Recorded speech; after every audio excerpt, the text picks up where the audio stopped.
Today I want to take a few moments to reflect on something that touches each of our lives. The idea of letting go. Because we're all holding on to something that feels safe, comfortable, familiar. But what if the thing that you're holding on to is the very thing that's keeping us from the extraordinary life that God has for us? Jesus showed us that so clearly through the way that he called his disciples. Think about it. These were ordinary people with ordinary lives. When Jesus called Peter, Andrew, James, and John, they were fishermen. This was their livelihood, their identity. Yet when Jesus said, "Come, follow me," they didn't hesitate. They left their nets, their boats, even their families, everything that was safe, familiar, and stable, to follow a call they didn't fully understand. But they knew that Jesus was inviting them into something far bigger than what they were leaving behind. And that brings us to this powerful question that we all have to ask. What am I holding on to that might be holding me back from God's plan?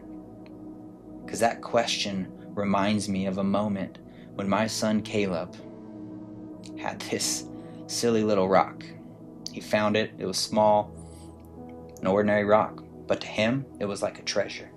He held on to it so tightly that even when I offered him something much more exciting, a bright red toy car, which was his favorite color, he hesitated.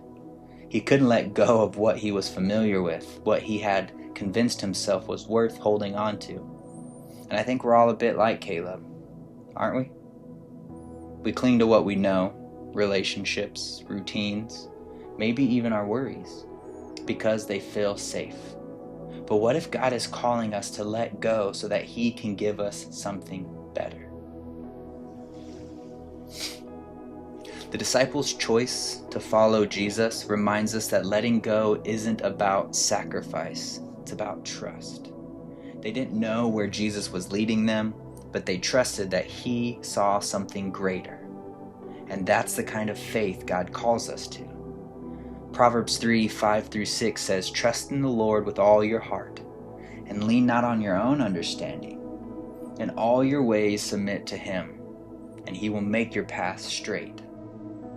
Letting go means surrendering that which we think is best, trusting that God knows what's best for us, trusting that he has a better plan.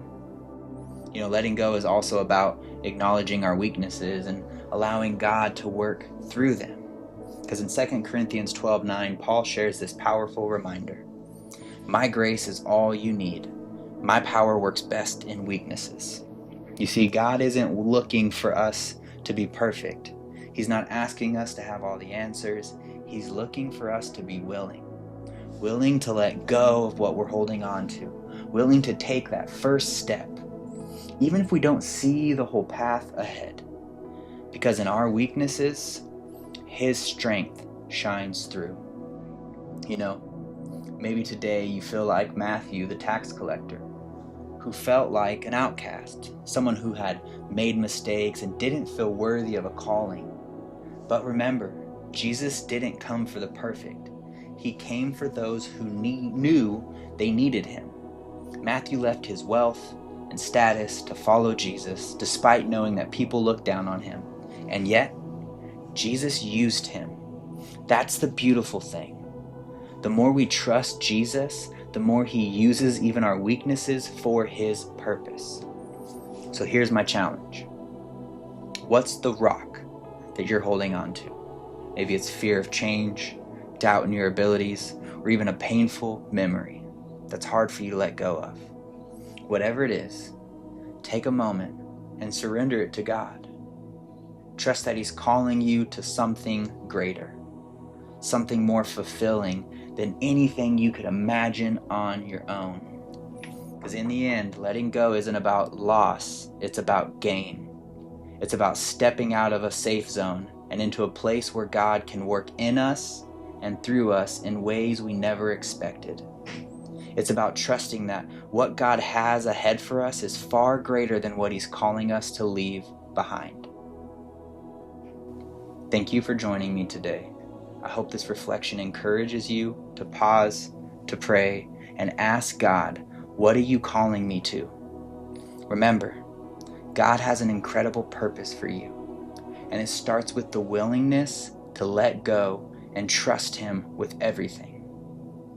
Friends, if this message spoke to you, please share it with someone who you know might need some encouragement. And don't forget to follow for more messages like this. Let's step into God's purpose together, one step at a time. May God bless you today.